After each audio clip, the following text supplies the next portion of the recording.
దేవుని నామమున మరొకసారి మీ అందరికీ వందనాలు తెలియజేసుకుంటూ ఈ సమయంలో కొద్దిసేపు మనందరం కలిసి దేవుణ్ణి ఆరాధించి ఆయనని ఘనపరుచుకుందాం. మరొకసారి దేవుడు ఆయన సన్నిధిలో మనల్ని చేర్చుకోవడానికి ఇచ్చిన అవకాశాన్ని బట్టి స్తోత్రాలు తెలియజేసుకుంటూ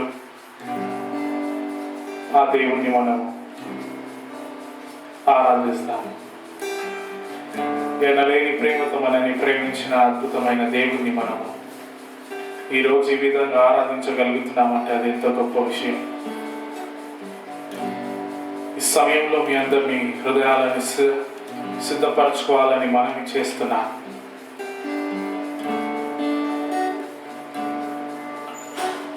తెలిసి తెలియక మీరు ఏదైనా తప్పులు చేసినారంటే ఆ తప్పులు కొరకు క్షమాపణను కోరుకోమని మనవి చేస్తున్నా.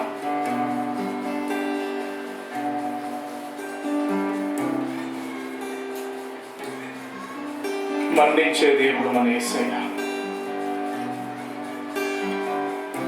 మన స్థితిని మార్చిన దేవుణ్ణి ఆరాధించే అవకాశం మనకు మరొకసారి ఇచ్చినందుకు ఆయనకు వందనాలు తెలియజేసుకుంటాం. ఈ సమయాన్ని వ్యర్థం చేయకూడదని మీ అందరితో మనవి చేస్తున్నా. దేవానికి స్తోత్రం, నీకు వందనాలు. ఈ దినాన్ని బట్టి నీకు స్తోత్రం తెలియజేస్తున్నా. ప్రభా, నీ వంటి వారెవరు లేరు, నీకు సాధ్యమైనది ఏది లేదు. మా స్థితిని చూచిన వాడవ నీవు, మా స్థితిని మార్చిన దేవుడవ నీవు. కాబట్టి యేసయ్య, మహోన్నతుడా, ఈ సమయంలో ఈ స్తుతి అర్పణలు నీకు సమర్పిస్తున్నావు తండ్రి. దాన్ని స్వీకరించమని ప్రార్థిస్తున్నా. దీని ద్వారా మేము పాడుచున్న పాటల ద్వారా మీరే మహిమ పొందాలని మనం చేస్తున్నాం తండ్రి. స్తుతులపై అసీనుడవ నీవు, పరిశుద్ధ దేవుడవ నీవు. నీకు స్తోత్రం, నీకు స్తోత్రం తండ్రి, నీకు స్తోత్రం,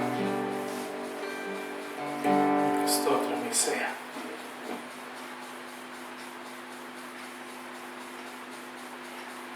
నీకు స్తోత్రం. కొద్దిసేపు మనందరం పాటలు పాడి ఆ దేవుని స్తుతించి ఆరాధించుకుందాం.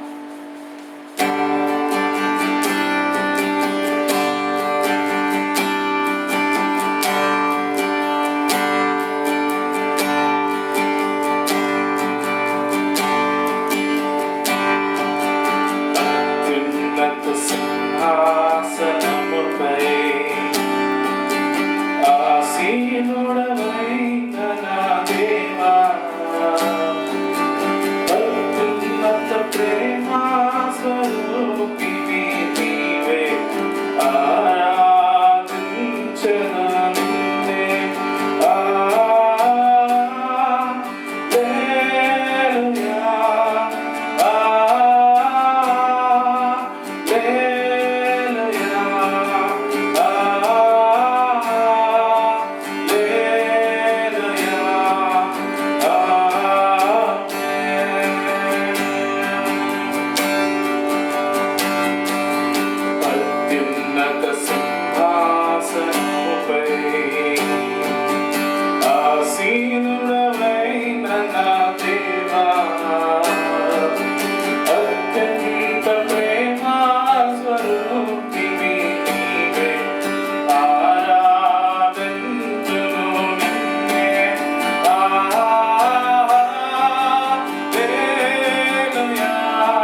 ప్రభువా, నీ మార్గంలో మమ్మల్ని నడిపించుకున్నావు, దాన్ని బట్టి నీకు స్తోత్రం.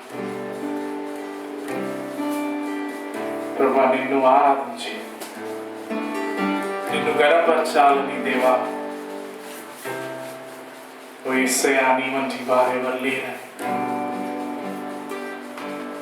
నిన్ను ఆరాధించడానికి ఇచ్చిన సమయాన్ని వ్యర్థం చేయొద్దని తండ్రి దీన్ని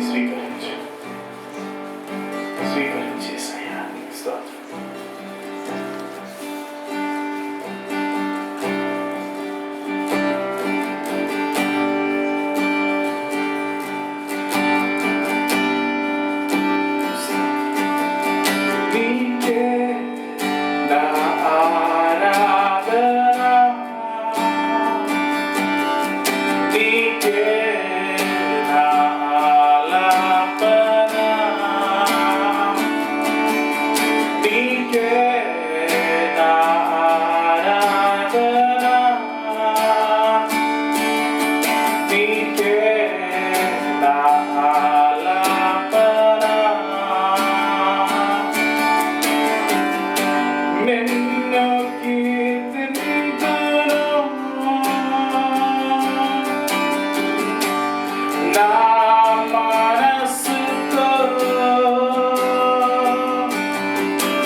నన్ను రక్షించి ప్రభువా, ఈ రోజు నన్ను నిన్ను ఆరాధించే వీరుగా మార్చుకున్నావు, దాన్ని బట్టి నీకు స్తోత్రం, నీకు స్తోత్రం తండ్రి.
ఈ సమయంలో నా దేవా, ఈ సమయంలో నిన్ను మాత్రం ఆరాధించి, నిన్ను మాత్రం పూజించి, నిన్ను మాత్రం ఘనపరచాలని ఈ సమయాన్ని మాకు ఇచ్చినందుకు మీకు స్తోత్రం తెలియజేస్తున్నాను. ప్రభా, కొద్దిసేపు నీ వాక్య భాగం ద్వారా మీ యొక్క ప్రజలతో మాట్లాడమని మనవి చేస్తున్నాను. నీ వాక్యమే నా త్రోవకు వెలుగై ఉన్నదని చెప్పి, నా పాదాలకు దీపమై ఉన్నది తండ్రి. 119 కీర్తన 105 వచనంలో మాతో మాట్లాడిన దేవా, నీ వాక్యాన్ని నేను ధ్యానించాలనుకుంటున్నాను. 119 కీర్తన 11 వచనంలో మాతో మాట్లాడా, నీ వాక్యాన్ని నేను నా హృదయంలో దాచుకున్నా, నీకు విరోధంగా నేను పాపం చేయొద్దని. ఈ సమయంలో నీ వాక్యాన్ని మేము శ్రద్ధగా విని దాన్ని పాటించే కృపని మాకు దయచేయమని పరిశుద్ధ యేసు నామములో నాకు ప్రార్థిస్తున్నాం తండ్రి. ఆమేన్.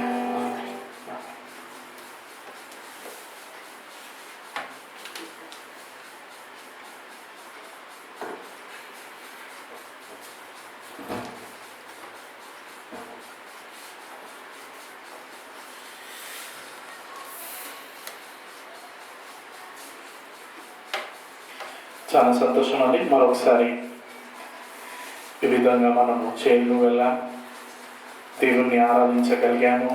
దేవుని యొక్క వాక్యాన్ని వినడానికి దేవుడు మనకి అవకాశాలు ఇస్తూ వస్తున్నాడు. చాలా తృప్తంగా కొద్ది నిమిషాలు దేవుని యొక్క వాక్యాన్ని ధ్యానించుకుందాం. ఈ యొక్క యూట్యూబ్ ఛానల్ ద్వారా మీరందరూ ఆశీర్వదించబడుతున్నారని నేను విశ్వాసిస్తున్నాను. దయచేసి కొద్దిసేపు సమయాన్ని కేటాయించి దేవుని యొక్క వాక్యాన్ని మీ అందరూ కుటుంబ సహా వినాలని మనవి చేస్తున్నా. మీరు కలిసినప్పుడల్లా ఈ వాక్యంలో నుంచి మీరు నేర్చుకున్న విషయాలన్నింటి కూడా ఒకరితో ఒకరు మాట్లాడి ఒకరిని ఒకరు ఆత్మీయంగా బలపరచాలని కూడా మనవి చేస్తున్నా. కొద్ది నిమిషాలు మనము ఈరోజు విధేయత గురించి కొన్ని ప్రాముఖ్యమైన విషయాలు నేర్చుకున్నాం.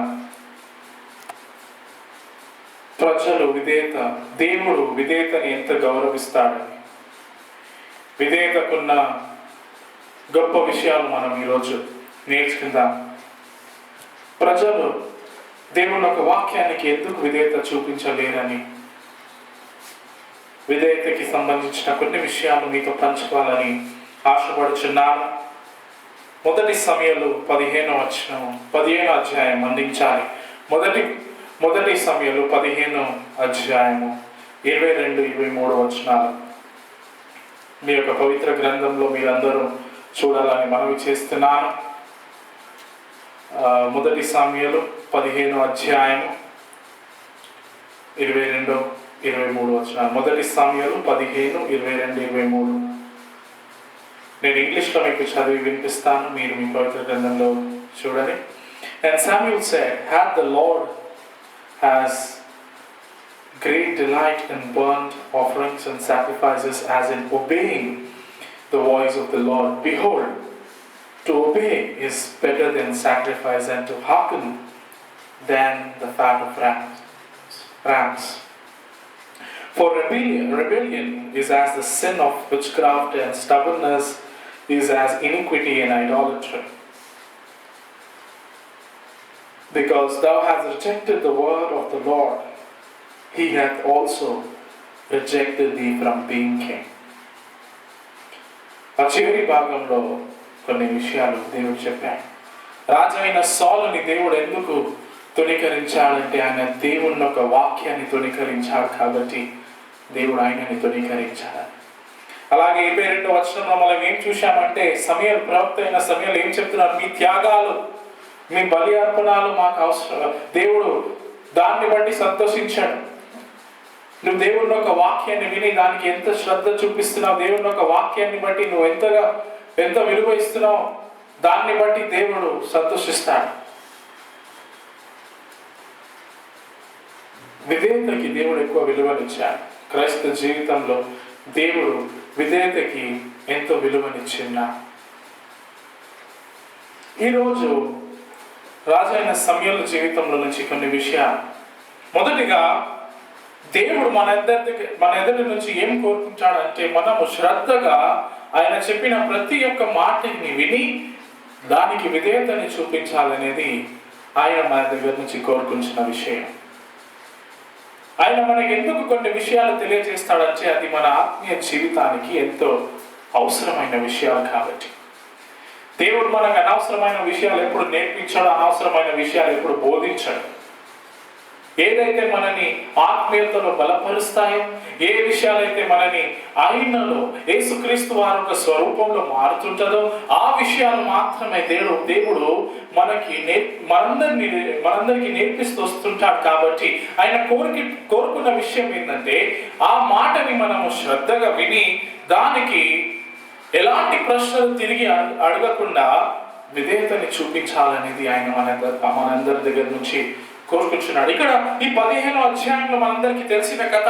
రాజైన సౌలుకి దేవుడు ఒక పనిని అప్పచెప్పాడు. ఏమని? ఈ అమాలేకీయులని వెళ్ళి అందరినీ చంపేయాలని, వాళ్ళందరినీ హతము చేయాలని దేవుడు ఆయనకు ఒక బాధ్యతనిచ్చాడు, ఒక ఆజ్ఞనిచ్చాడని అనుకుందాం. దేవుడు ఏమన్నాడంటే అక్కడున్న జంతు, పశు, పెద్దవాళ్ళు, చిన్నవాళ్ళు, పిల్లలు, స్త్రీలు ఎవరిని వదలొద్దు, అందరినీ హతము చేయాలని, అందరినీ చంపాలని దేవుడు ఆజ్ఞనిచ్చాడు. కానీ రాజైన సౌలు ప్రజలతో కలిసి ఆ విషయం 9వ వచనంలో 15వ అధ్యాయం 9వ వచనంలో రాయబడి ఉన్నది. మొదటి భాగం. But Saul and the people spared. రాజు ప్రజలతో పాటు కలిసి ఆగాగానే ఆ రాజుని భద్రతలో, అంటే ఆగాగానే ఆ రాజుని చంపకుండా వదిలివేసి వాళ్ళతో పాటు తీసుకొస్తారు. అది మాత్రం కాదు, ఇంకా ఏం చేస్తారంటే అక్కడ ఉన్న మంచి గొర్రెలని,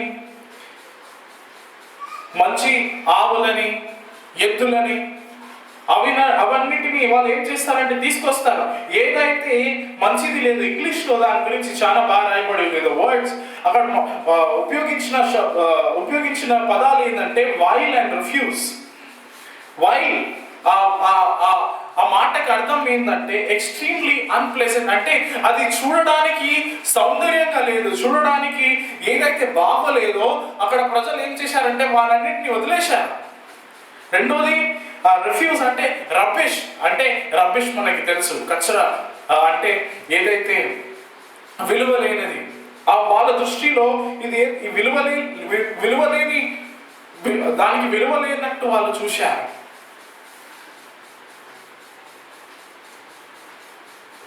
మురికి, ఏదైతే మురికిగా ఉందో, ఏదైతే వాళ్ళ దృష్టికి మంచిగా లేదో ఆ విషయాలన్నింటినీ వాళ్ళు ఏం చేశారంటే చంపేసి, ఏదైతే సౌందర్యంగా ఉందో, ఏదైతే చూడడానికి అందంగా ఉందో దాన్ని వాళ్ళు చంపకుండా ఉంచుకొని తీసుకువచ్చారు. ఇప్పుడు తీసుకొచ్చిన తర్వాత వాళ్ళు ఏం చెప్తున్నారు? ప్రవక్త అయిన సమయాలు అడిగినప్పుడు ఇవన్నిటిని మేము దేవుడికి బలి ఇవ్వడానికి, మా కొరకు కాదు, దేవుడికి బలి ఇవ్వడానికి మేము దీన్ని కాపాడాము అని చెప్పారు. ఆ విషయాలన్నింటినీ మనము ఇప్పుడు చూస్తాం. కానీ మనం నేర్చుకున్న మొదటి భాగంలో మొదటి ప్రాముఖ్యమైన విషయం ఏంటంటే దేవుడు మన ఎదుటి నుంచి కోరుకుంటుంది ఏంది? విధేయత. ఇలాంటి ప్రశ్నలు అడగకుండా మనం ఆయనకి విధేయత చూపించాలి. 4 ప్రకారాల విధేయత గురించి నేను ఈరోజు మీతో మాట్లాడాలని ఆశపడుచున్నాను. విధేయత ఎంతో ప్రాముఖ్యమైనది కాబట్టి 4 ప్రకారాల విధేయతలు ఉంటాయి. దాని గురించి తృప్తంగా మీతో పంచుకుంటాను. మొదటిగా రాజైన సౌలు జీవితంలో నుంచి మనం చూస్తాం. రాజైన సౌలు ఏం చేశాడంటే ఆయన విధేయత చూపించాడు, కానీ సంపూర్ణంగా చూపించలేదు. పార్షియల్ ఒబీడియన్స్ ఇంగ్లీష్లో. ఆయన ఏం చేశాడంటే సంపూర్ణంగా విధేయతని చూపించలేదు. ఆయనకి ఏదైతే మంచిగా అనిపించిందో ఆ స్థలంలో మాత్రం విధేయతని చూపించాడు. మనం కూడా అలాంటి వాళ్ళమే. కొన్ని సందర్భంలో మనం ఏం చేస్తామంటే మనకి ఏదైతే మంచిగా అనిపిస్తుందో దాన్ని మాత్రమే నేను చేస్తాను. ఏదైతే నాకు మంచిగా అనిపించట్లేదో, ఏదైతే నేను కొన్ని ఒక విల చెల్లించాలంటే ఆ ఒక స్థలంలో మనం చాలా సార్లు విధేయత చూపించడానికి సిద్ధపడము. కానీ దేవుడు ఇక్కడ మనకి మొదటిగా ఏం నేర్పిస్తున్నాడంటే, ఏ సందర్భంలో అయినా నేను చెప్పిన మాటకి నువ్వు శ్రద్ధగా విని దాన్ని విధేయతని చూపించాలి. ఏది తిరిగి ఏ ప్రశ్నలు అడగకూడదు. నువ్వు నీ భవిష్యత్తు గురించి నువ్వు ఆలోచించవద్దు. నీ భవిష్యత్తు దేవుని యొక్క చేతిలో ఉంది కాబట్టి నువ్వు ప్రస్తుత కాలంలో విధేయతని చూపించావంటే నీ భవిష్యత్తు బాగుంటుంది. అందరూ భవిష్యం గురించి ఆలోచించి ప్రస్తుత కాలంలో విధేయతని చూపించారు. దేవుడు మిమ్మల్ని పిలుస్తున్నారంటే, దేవుడు మిమ్మల్ని పిలిచి రండి నా సేవని చేయమని మిమ్మల్ని పిలిచినప్పుడు ఆ పిలుపుకి మనం విధేయతని చూపించాం. ఎందుకు? మనం భయపడుతుంటాం.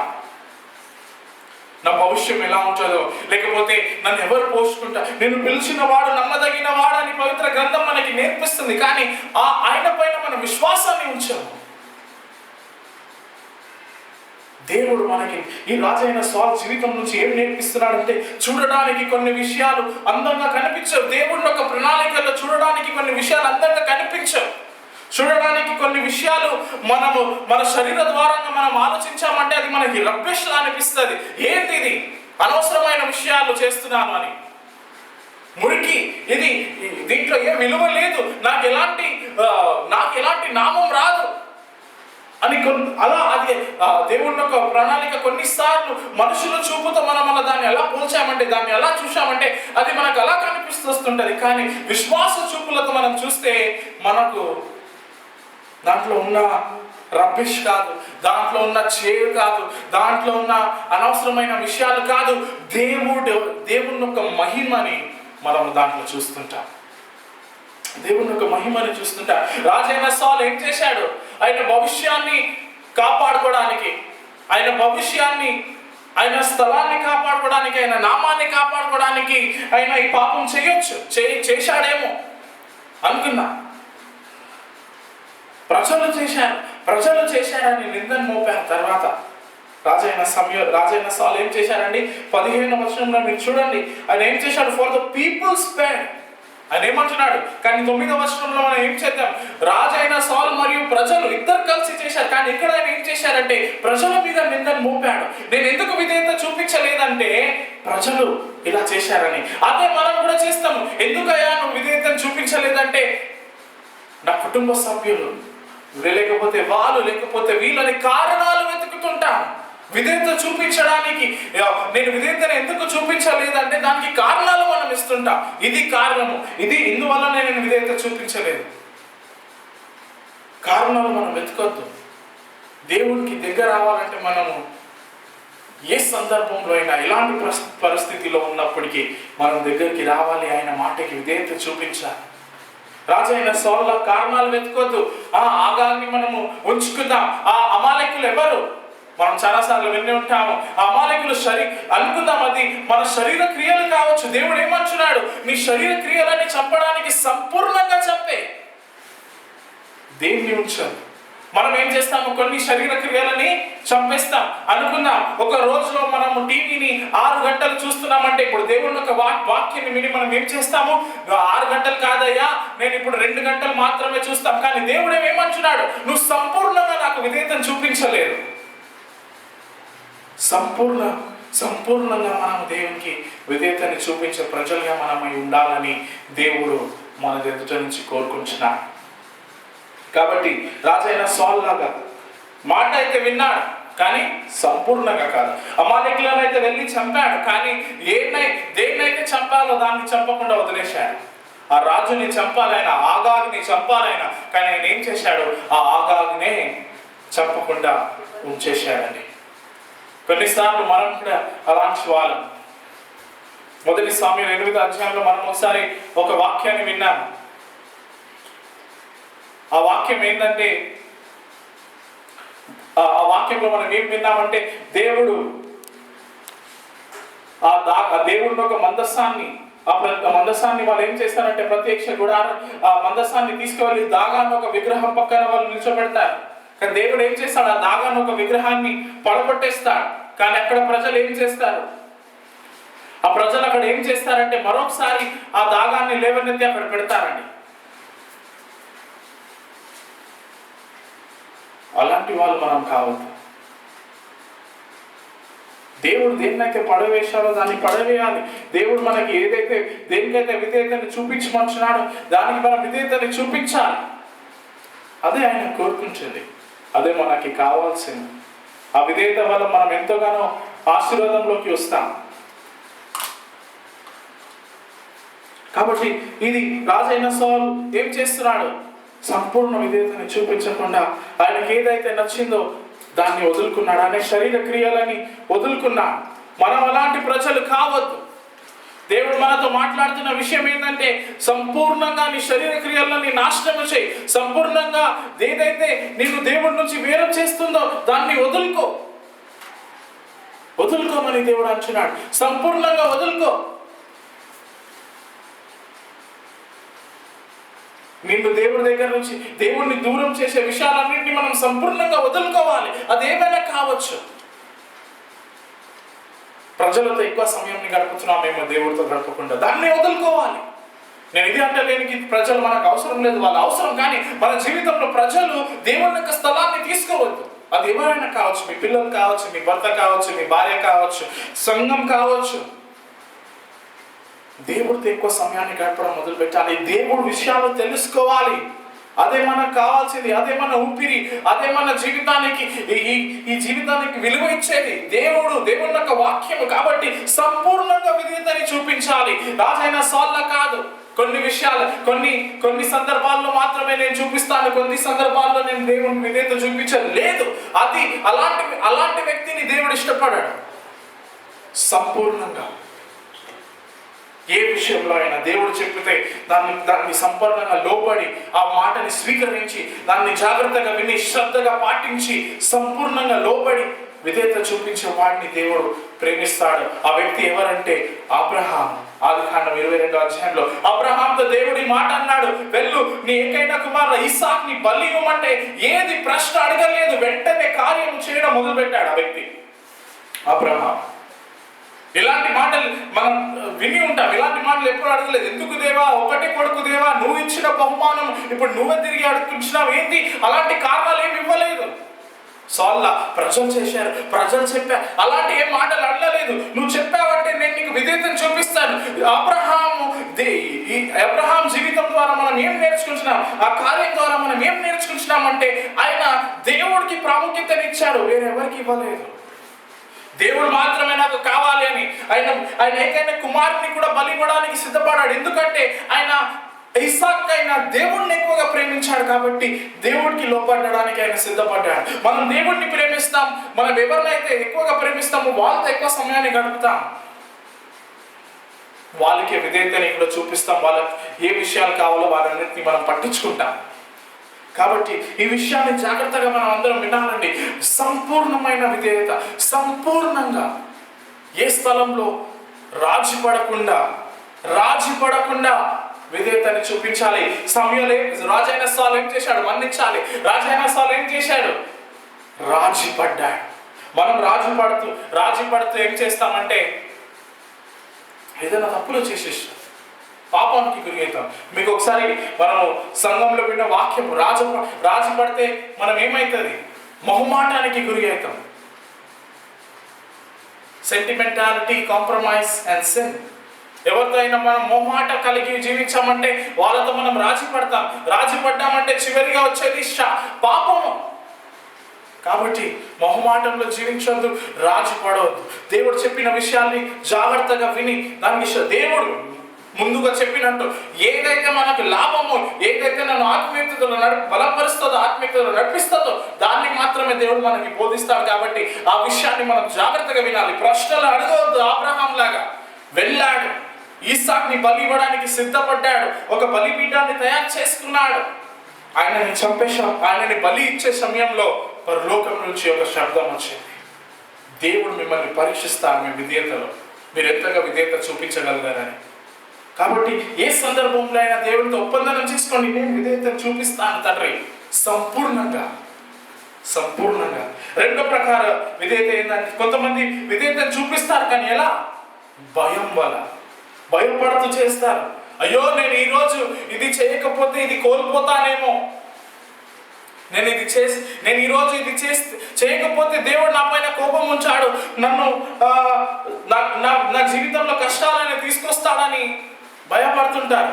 దేవుడి పట్ల భయభక్తి మనం కలిగి ఉండాలి, కానీ ఏదో ఆయన మనని శపిస్తాడని, ఏదో మనని ఆయన దూరం చేసుకుంటాడని కాదు. దేవుడు ప్రేమ స్వరూపి. ఆ ప్రేమలో దేవుడు అర్థం చేసుకున్న హృదయాన్ని కూడా ఆయనకుంది. ఆయన కృపామయుడు.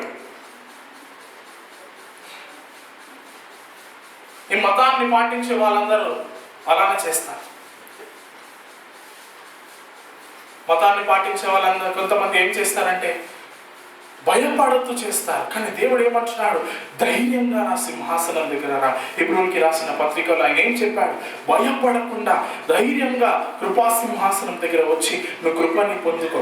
దేవుడు కృపని ఇస్తాడండి. విధేయత చూపించడానికి దేవుడు మన కృపని ఇస్తాడు. ఆ కృపని మనం గత వారంలో విన్నట్టు ఆ కృపని మనం ఉపయోగించి దేవుడిని ఒక వాక్యాన్ని శ్రద్ధగా విని దేవుడిని ఒక వాక్యాన్ని ఇతరులకి బయలుపరచడానికి మనం ఆ కృపని ఉపయోగించాలని మనం నోవా జీవితంలో నుంచి నేర్చుకున్నాం. కానీ ఈ రోజు ఇంకొక విషయం, భయంలో చేయొద్దు, విశ్వాసంలో చేయాలి. భయం, అయ్యో ఇది చేయకపోతే అది జరుగుతుంది, అది చేయకపోతే ఇది జరుగుతుంది అని కాదు. దేవుడు మిమ్మల్ని ఆశీర్వాదంలోకి నడిపిస్తాడు. ఏదో మతాన్ని పాటిస్తున్నట్టు మనం చేయొద్దు. ఏదో ఒక డ్యూటీ లాగా మనం ఆ కార్యాలని చేయొద్దు. ఏదో ఒక డ్యూటీ, అయ్యో ఇది చేయాలి ప్రతిలో కాదు. ప్రేమతో మనం దేవునికి విధేయతను చూపించాలి. ఆయనకు లోపడుతూ మనం దేవునికి విధేయతను చూపించాలి. ఆయనని భయభక్తి కలిగి ఉండాలి. కానీ తప్పు భయాన్ని మనం కలిగి ఉండదు. ఆ భయం ఏంటంటే దేవుడు మనం నాశనం చేసేస్తాడని కాదు. దేవుడు అర్థం చేసుకున్న దేవుడు కాబట్టి మనము ఆయన గురించి తెలుసుకోవాలి. దేవుని యొక్క హృదయాన్ని తెలుసుకోవాలి. ఎవరికైతే మనం విధేయతను చూపించబోతున్నాం ఆయన గురించి ముందుగా తెలుసుకోండి. ప్రాముఖ్యం కదా, ఆ విషయాన్ని మనం తెలుసుకోవాలి. చాలా మంది భయపడుతూ చేస్తుంటారు. అయ్యో ఈ రోజు నేను బైబిల్ చదవలేదు, ఇది జరుగుతుంది. ఎందుకు చదవలేదని కారణం, అవును మీకు సమయం ఉండి మీరు చదవలేదంటే అది తప్పు. కానీ ఏదో వేరే పనిలో మీరు అవసరమైన పనిలో మీరు ఇరుక్కుపోయి చదవలేదంటే దేవుడు అర్థం చేసుకుంటాడు. అనవసరమైన పనిని చేస్తూ బైబిల్ చదవలేదంటే అది పాపమే. టీవీ చూస్తూ అయ్యో నేను చేయలేదు ఈరోజు బైబిల్ చదవలేదంటే అవును తప్పు, దేవుడు దానికి మిమ్మల్ని శిక్షిస్తాడు. లేకపోతే మీరు ఎవరికోసమైనా హాస్పిటల్కి వెళ్ళి వాళ్ళకి సాయం చేస్తున్నారంటే దేవుడు అర్థం చేసుకుంటాడు.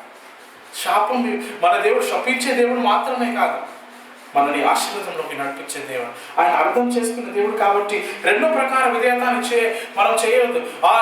ఖచ్చితంగా చాలా మంది బయలుదేరారు. వాళ్ళు ఏం చేస్తారంటే నువ్వు ఇది చేయలేదు కాబట్టి ఇది నీకు జరుగుతుంది, నువ్వు అది చేయలేదు కాబట్టి నీకు ఇది జరుగుతుంది అని చెప్తుంటారు. కానీ వాళ్ళు దేవుడిని ఒక సంపూర్ణమైన గుణ లక్షణాలు ప్రజలకి నేర్పించట్లేదు. నాకు చాలా మంది తెలుసా, నాకు కూడా చెప్పారు కొంతమంది ఏమని, నువ్వు ఇది చేయట్లేదు కాబట్టి నీ పైన అభిషేకం లేదు. దేవుని యొక్క అభిషేకం మనందరం పైన ఉంది. అది ఎలా వస్తుంది? సంపూర్ణంగా విధేయత చూపించినప్పుడు దేవుడు మనల్ని అభిషేకిస్తాడు. సంపూర్ణమైన విధేయత చూపించండి. ఒక వ్యక్తి మీకు తెలిసి చెప్పిన కథనే, కానీ మరో ఒక వ్యక్తి నన్ను అడిగారు, నువ్వేంది ఏం చేయట్లేదు, నన్ను అడిగారు. ఆయన ఏమంటున్నాడంటే నువ్వేం బైబుల్ నేను యవన కాలంలో ఉన్నప్పుడు ఇది చేసేవాడిని అది చేసేవాడిని, ఇన్ని సమయం నేను బైబుల్తో గడిపేవాడిని అన్నాడు. నేను ఆయన ఒకటే ప్రశ్న అడిగాను, ఇప్పుడు ఆ పార్టీని చేస్తున్నావా? లేదు, జవాబు లేదు. గతంలో చేసిన విషయాలన్నింటిని బట్టి మనం గర్వపడవద్దు. ప్రస్తుత కాలంలో ఏం చేస్తున్నాం అనేది ప్రాముఖ్యం. కాబట్టి గతంలో చేసిన విధేయతని కూడా మనము పొగడొద్దు. ప్రస్తుతంలో మనం విధేయతను చూపిస్తున్నామా లేదా అది కూడా ప్రాముఖ్యమే. ప్రస్తుతంలో ఏం చేస్తున్నాం? అవును మీరు గతంలో చేశారేమో, మీరు 6 గంటలు బైబిల్ చదివారేమో, 2 గంటలు ప్రతిరోజు ప్రార్థించారేమో, సేవ చేశారేమో, అందరు చేశారేమో. ఎఫెసీయుల సంఘం గొప్పగా కార్యం చేసింది ప్రకటన గ్రంథం 2వ అధ్యాయంలో. కానీ ఏమైంది? దేవుడే లేడు అక్కడ. నేనే బయట ఉన్నాను. నీ మొదటి ప్రేమ నిన్ను మర్చిపోయావని దేవుడు అన్నాడు. ఫరీసీలు కూడా చేసేవాడు. బైబిల్ గ్రంథంలో ఫరీసీలు వాళ్ళు కూడా చేశారు.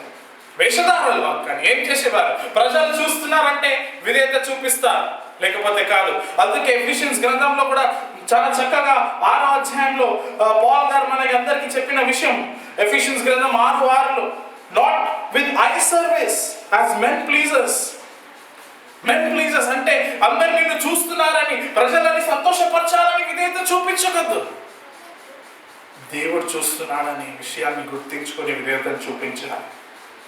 దేవుడు చూస్తున్నాడనే విషయాన్ని గ్రహించు. దేవుడిని సంతోషపరచడానికి ప్రయత్నం చేయి.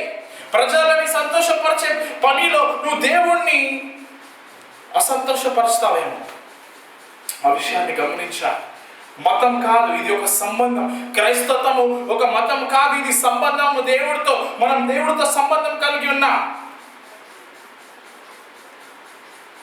కాబట్టి ఆ విషయాన్ని జాగ్రత్తగా వినాలి. భయంతో చేసిన విధేయతకి మనము మన సంపూర్ణ హృదయంతో చేయము. భయంతో చేసాం, భయభక్తితో, ప్రేమతో చేయము. ప్రాముఖ్యమైన విషయం ఏంటంటే ప్రేమతో. అదే మూడో ప్రకారమైన దాని గురించి మనం ఇప్పుడు నేర్చుకుందాం. ప్రేమతో విధేయతను చూపించాలి. ప్రేమతో, భయంతో కాదు. అయ్యో అయ్యో అని. ప్రేమ. నేను చేస్తాను, ముందుకు వస్తాను, కష్టమైన ఏదైనా అప్పటికి సంపూర్ణంగా. ఫరిసీలా ఉండవద్దు. ప్రజలు చూస్తున్నారని నేను చేస్తానని, లేకపోతే వాళ్ళు చూస్తున్నారు, లేకపోతే నా గురించి అందరూ మంచిగా మాట్లాడారు, అవన్నీ దేవుడు మీ గురించి ఏం మాట్లాడబోతున్నాడు. దేవుడు అన్ని విషయాల్లో దేవుడిని గుర్తించుకోండి. దేవుడే ప్రాముఖ్యమైన విషయం. మనకి ప్రజలు ఈ భూలోకంలో ఇస్తారు చప్పట్లు మన కోసం.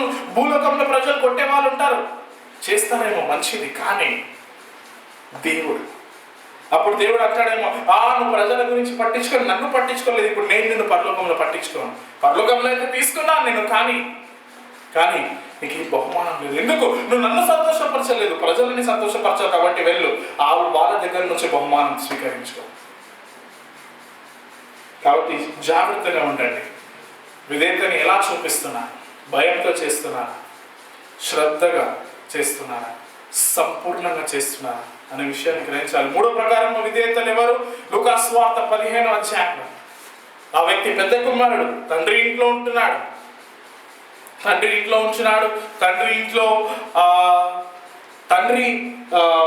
ఫీల్డ్, ఆయన పొలంలో పని చేస్తున్నాడు, అన్ని చేస్తున్నాడు. కానీ ఎందుకు చేస్తున్నాడు? తండ్రి ఆస్తి కోసం చేస్తున్నాడు. మూడో ప్రకారం విధేయత చూపించే ప్రజలు ఎవరు? ఆశీర్వాదాల కోసమే విధేయత చూపిస్తారు. వాళ్ళ లాభం ఉందంటేనే విధేయతని చూపిస్తారు. వాళ్ళకి ఏదైతే లాభం కనిపిస్తుందో, ఏ స్థలంలో అయితే వాళ్ళకి లాభం కనిపిస్తుందో ఆ స్థలంలోనే విధేయతని చూపిస్తారు, సంపూర్ణంగా కాదు. అదే పెద్ద కుమారుడు చేసిన విషయం. లూకాసు వార్త 15వ అధ్యాయము తప్పిపోయిన కుమారుడు ఒక కథలు అది చేశాడు. పుట్టి ఆశీర్వాదాలు. కష్టాలు ఉన్నాయంటే ఒప్పుకోరు, కష్టాలు వస్తాయంటే లేదు, నేను అది ఒప్పుకోలేను. ఇతరులు ఆశీర్వదించబడుతున్నారు అంటే కూడా ఒప్పుకోరు. అసూయలో జీవిస్తారు. జెలసీ, అసూయ. వాళ్ళకి ఎందుకు వచ్చింది, నాకే రావాలి, నేనే చూపిస్తున్నాను కదా. అలాంటి విధేయత చూపించే వాళ్ళు కూడా దేవుడు వాళ్ళని చూసి కూడా సంతోషపడదు. వాళ్ళ లాభం కోసం జీవించే ప్రజలను చూసి కూడా దేవుడు సంతోషించాడు. మన జీవితం ఎలా ఉండాలంటే మన స్వార్థం కోసం కాదు, దేవుని యొక్క లాభం కోసం జీవించాలి. దేవుని యొక్క రాజ్యం యొక్క లాభం కోసం మనం జీవించాలి. అదే క్రీస్తు వారు మనకు నేర్పించింది. క్రీస్తు వారు ఒక విధేయతలో మీరు అదే నేర్చుకుంటారు. ఆయనకు ఎలాంటి లాభం లేదు. మీ ముఖం పైన ఎవరైనా ఉన్నారంటే మీకు లాభమా? లేదు. కానీ యేసుక్రీస్తు వారు ఉమ్ముని తీసుకున్నారు. ఎందుకు? దేవుని యొక్క రాజ్యాన్ని లాభపరచడానికి. పెద్ద కుమారుడు ఆయన తమ్ముడు, సొంత తమ్ముడు పాపిగా ఉన్నవాడు ఇప్పుడు రక్షణ పొంది తండ్రి ఇంటికి వచ్చాడు. తండ్రితో ఉండాలని, తండ్రికి సేవ చేయాలని నిర్ణయాలు తీసుకుంటున్నప్పుడు ఏం చేస్తున్నాడు? అసూయలో ఉన్నాడు, కృపనివ్వలేకపోతున్నాడు. మీకు చెప్పిన విషయం, తండ్రి ఇంట్లో ఉండుతూ తండ్రి హృదయాన్ని అర్థం చేసుకోలేని వ్యక్తి ఆయన. మీరు కూడా విధేయత చూపిస్తున్నారేమో, కానీ దేవుని యొక్క హృదయాన్ని తెలుసుకోకపోతే వ్యర్థము. నా లాభం, నేను సండే ఆదివారం సంఘానికి ఎందుకు వస్తాను, నాకు లాభం ఉండాలి. లేదు, మీరు నేర్చుకున్న విషయాన్ని ఇతరులకి నేర్పించాలి. మన అనే మాటని మనం తీసేయాలి, నా అనే మాటని మనం తీసేయాలి, నా కోసం అని తీసేయాలి. నేను దేవుని కోసం జీవిస్తున్నాను, దేవుని యొక్క ప్రజల కోసం జీవిస్తున్నాను అనే విషయం మనం అర్థం చేసుకోవాలి. అదే క్రీస్తు, అదే దేవుణ్ణి నేర్పిస్తున్నాడు. ఇలాంటి విధేయత చూపించే వాళ్ళు అనవసరంగా కోపపడతారు. ఆ పెద్ద కుమారుడు అనవసరమైన కోపం, అది అవునా లేదు? ఇంటికి రావట్లేదు, తండ్రితో సహవాసం చేయడం మానేస్తున్నాడు. విధేయత చూపించిన వ్యక్తి కదా ఆయన, తండ్రి ఇంట్లో ఉన్న వ్యక్తి కదా, తండ్రి యొక్క పొలంలో పని చేసిన వ్యక్తి కదా. కానీ ఎందుకు కోపంగా ఉన్నాడు తండ్రితో. ఆయన లాభం లేదు అక్కడ. కోల్పోతున్నాడు. ఏం మాటలు అన్నారు మీరు తర్వాత చదవండి. లూకా సువార్త 15వ అధ్యాయంలో చాలా మంచి ఉపమానం దేవుడు యేసుక్రీస్తు వారు మనకు అక్కడ అందించారు. లూకా సువార్త 15వ అధ్యాయంలో 11వ వచనం నుంచి మన్నించాలి. లూకా సువార్త 15వ అధ్యాయం 11వ వచనం నుంచి మీరు 32 వచనాల దాకా చదివితే మీరు అక్కడ అర్థమవుతుంది. 27 నుంచి చూడండి ఆయన ఎలా కోపపడుతున్నాడు. ఇంగ్లీష్లో ఒక మాట ఉంది, ఆయన ఏమన్నాడంటే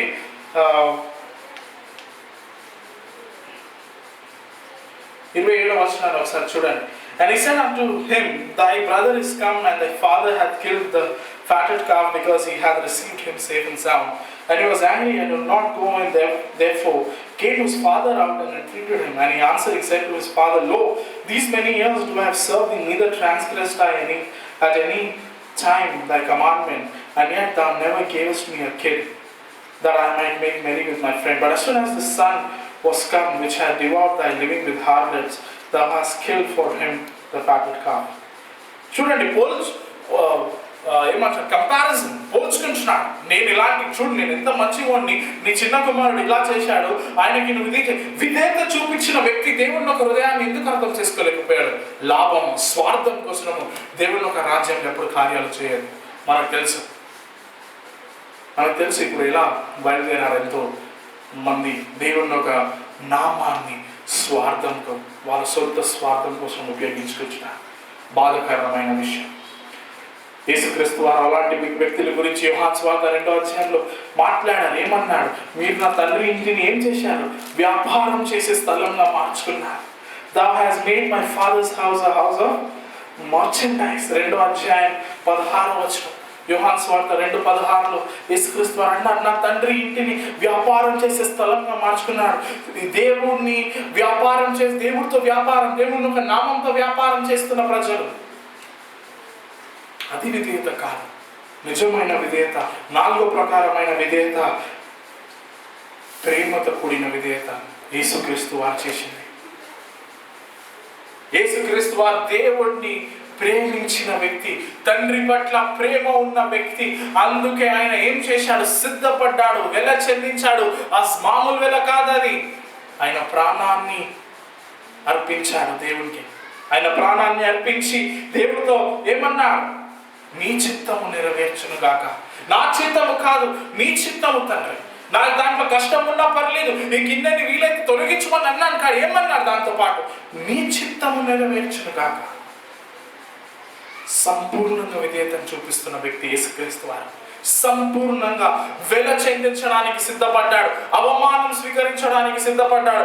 ఆయన స్వార్థం కోసమైన విధేయతను చూపించలేదు, ఏదో భయంతో విధేయత చూపించలేదు. ప్రేమతో విధేయతను చూపించి, ప్రేమతో జీవించి ఎంతో మందిని ఆశీర్వాదంలోకి రప్పించిన విధేయత అది. మన విధేయత ఎలా ఉండాలంటే ఎంతో మందిని ఆశీర్వాదంలోకి రప్పించాలి. అలాంటి విధేయతని మనం కలిగి ఉండాలి. అదే దేవుడు కోరుకున్న విధేయత. సాల్లా కాదు, ఈ భయంతో చేస్తున్న ప్రజల్లా కాదు, ఈ పెద్ద కుమారుల్లా కాదు. వాళ్ళు చేస్తున్న విధేయతని బట్టి దేవుడు సంతోషపరచలేదు. యేసుక్రీస్తు వారు విధేయతను చూసి ఆయన సంతోషించాడు. నీ విధేయత ఎంతో అమూల్యమైనది. మన నిర్ణయాలు, మన విధేయత ఎంతో అమూల్యమైనది. నా ఒక విధేయత ద్వారా ఎంతో మంది ఆశీర్వాదంలో రావచ్చు, ఎంతో మంది దేవుని గురించి తెలుసుకోవచ్చు. కాబట్టి ప్రేమతో విధేయతను చూపించండి, స్వార్థంలో కాదు. అవును, ఈ ప్రస్తుత కాలంలో ఈ భూలోకంలో మనకు బహుమానం దొరకకపోవచ్చు, పర్లేదు. కానీ పరలోకంలో దేవుడు ఒక కిరీటాన్ని ఉంచాడు. ఆ విషయాన్ని గ్రహించండి. పరలోకంలో దేవుడు మనని గౌరవిస్తాడు, పరలోకంలో దేవుడు మనని ఆశీర్వదిస్తాడు, మహిమలో ఉంచుతాడు. అది ప్రాముఖ్యం. ఈ భూలోకంలో అవసరం లేదు. దేవుడు ఇస్తాడు. దేవుడు నీతివంతుడు, దేవుడు మనుషుడు. కాబట్టి ఈ భూలోకంలో కూడా మనకి మన అవసరాలన్నింటినీ తీరుస్తాడు. ఈ భూలోకంలో కూడా మనల్ని ఒక మంచి స్థలంలో ఉంచుతాడు, మనకు కావాల్సిన విషయాలన్నింటినీ ఇస్తాడు. కానీ మన ఉద్దేశం అదే ఉండొద్దండి. స్వార్థం, నాకు మంచి విషయాలు కావాలి, విధేయత చూపిస్తే దేవుడు అద్భుతమైన విషయాలు చేస్తాడు. అలాంటి విషయాలు బట్టి మనం విధేయత చూపించే వాళ్ళ కావద్దు. ప్రేమ, దేవుడి పట్ల ప్రేమ, దేవుడిని ప్రేమించి దేవుడు నీ కోసం చేసిన కార్యాలన్నింటినీ జ్ఞాపకం చేసుకొని విధేయత చూపించడం మొదలుపెట్టు. దేవుడు నీకు ఎన్నో కార్యాలు చేశాడు, నీకు ఒక ప్రాణం ఇచ్చిన దేవుడు. నీకోసం ప్రాణం ఇచ్చిన దేవుడు, నిన్ను ఎంతగానో ఆశీర్వాదంలోకి రప్పించిన దేవుడు. అలాంటి దేవుడిని జ్ఞాపకం చేసుకో. దేవుడు నీకోసం చేసిన విషయాలన్నింటినీ జ్ఞాపకం చేసుకొని విధేయత చూపించడం మొదలుపెట్టు. మనందరం కలిసి విధేయత చూపించాలి. మనం ఈ 4 విషయాల్లో ఎక్కడైనా ఒక స్థలంలో ఉండొచ్చు. సంపూర్ణంగా చూపిస్తలేమేమో, సంపూర్ణంగా చూపించాలి. సాల్లా ఏది నాకు ఇష్టమో దాన్నే నేను వెంబడిస్తాను, దానికే నేను విధేయత చూపించరా, అది దేవుడు ఇష్టపడలేదు. ఏదో భయంతో కూడిన విధేయతని కూడా దేవుడు ఇష్టపడలేదు. ఏదో నా లాభం కోసం నేను విధేయతను చూపిస్తున్నా, దాన్ని కూడా దేవుడు ఇష్టపడలేదు. ఏ విధేయతని ఇష్టపడ్డాడంటే దేవుడు ప్రేమతో, అది స్వార్థంతో కూడిన విధేయత కాదు, ప్రేమతో కూడిన విధేయత. ప్రేమతో కూడిన విధేయత కాబట్టి ఆ విధేయతని మనందరము చూపిస్తాం. విధేయత చూపించండి. దేవుడు కోరుకుంటుంది విధేయత. మన త్యాగం కాదు, మన బలీలు కాదు. మనం చెప్తామేమో, అయ్యా నేను త్యాగం చేస్తున్నాను, నా సమయాన్ని త్యాగం చేసుకొని నేను ఆదివారం సంఘానికి వస్తున్నాను, మంగళవారం గురువారం సంఘానికి వస్తున్నాను, బుధవారం వస్తున్నాను, ప్రార్థనకు వెళ్తున్నాను, ఇంట్లో చేస్తున్నాను. అవన్నీ వేస్ట్ అయిపోతుంది మీరు విధేయత చూపించకపోతే. మీ త్యాగాల గురించి మాట్లాడడం ఆపేయండి. మీ విధేయత గురించి ఆలోచించండి. కన్ను దృష్టికి దాని గురించి నేను చెప్పలేదు. సమయాన్ని దృష్టి పెట్టుకొని కొంచెం విషయాలు ఇంకా మనం పంచుకోలేదు. దేవుడు అవకాశం ఇచ్చినప్పుడు మరొకసారి మన విధేయత గురించి ఇంకా కొన్ని విషయాలు నేర్చుకుందాం, దేవుడు ప్రేరేపించినప్పుడు. కానీ చివరిగా ఒక మాటని చెప్పి ముగిస్తాను. ఏదో కన్ను దృష్టికి బాగా అనిపించలేదని విధేయత చూపించడం మానవేయదు. This is rubbish. ఇది ఇదేది ఏం లాభం లేదు దీంట్లో, ఇది వ్యర్థము. అలాంటి మాటలు దేవునికి విధేయత చూపించడం ఎంతో ప్రాముఖ్యం. కంట దృష్టితో చూసి విధేయత చూపించదు. విధేయత మన్నించాలి. విధేయత ప్రేమతో కూడిన ఉండాలి. విశ్వాసంతో కూడిన విధేయత, ఫెయిత్ ఒబీడియన్స్, విశ్వాసంతో కూడిన విధేయతను చూపించాలి. పరలోకంలో బహుమానం అంది మనందరికీ. కాబట్టి ఈ విషయాలు జ్ఞాపకం చేసుకొని మీరందరూ దీన్ని పాటించాలని నమ్ముతూ ఈ వర్తమానాన్ని ముగిస్తున్నాం. ఆమెన్. కలిసి ప్రార్థించుకుందాం. ఈ వర్తమానం ద్వారా మీరు ఆశీర్వదించబడతారని నేను ఆశిస్తున్నాను. సమయాన్ని కేటాయించి వినండి. వారంలో కొన్ని రోజులైనా, వారంలో 2 సార్లైనా 3 సార్లైనా ఇలాంటి వర్తమానాలు మేము పంపిస్తుంటున్నాం. కాబట్టి సమయాన్ని కేటాయించి వినాలని మనం చేస్తున్నాం. ప్రార్థించుకుందాం. ప్రియపరలోకమైన తండ్రి, మరొకసారి ఈ సమయాన్ని బట్టి మీరు ఇచ్చిన వాక్యాన్ని బట్టి నీకు స్తోత్రాలు తెలియజేస్తున్నాం. ప్రభా, విధేయత చూపించే ప్రజలుగా మమ్మల్ని మార్చుకోమని, ప్రభా ఈ వర్తమానాన్ని బట్టి నీకు స్తోత్రం. ఎంతో అద్భుత రీతిగా మాతో మాట్లాడిన దేవుడై ఉన్నా, ఇలానే ప్రతిసారి మాతో మీరు మాట్లాడాలని మేము ప్రార్థిస్తున్నాం తండ్రి. ప్రభా, నీ వంటి వారు ఎవరు లేరు, నీకు అసాధ్యమైనది ఏదికి లేదు. నీకు లోబడే ప్రజలుగా, నీకు విధేయత చూపించే ప్రజలుగా మమ్మల్ని అందరినీ మార్చుకోమని ప్రార్థిస్తున్నాం. యేసయ్య, ప్రభువా, దేవా, విన్న వారందరినీ నీ చేతికి సమర్పిస్తున్నాం తండ్రి. మరొకసారి మేము తిరిగి చేరేదాకా నీ కృపా, నీ జాలి, నీ కరుణ, మీ దయ మాతో వచ్చి మహిమ పొందమని పరిశుద్ధ యేసుక్రీస్తు నామములో ప్రార్థిస్తున్నాం తండ్రి. ఆమేన్. ఆమేన్. ఆమేన్. మీ అందరికీ వందనాలండి. మరొకసారి ఈ వాక్యాన్ని మనము ఇలాంటి వర్తమానాలు మనం వినాలని ఆశిస్తూ ఈ వర్తమానాన్ని ముగిస్తున్నాం.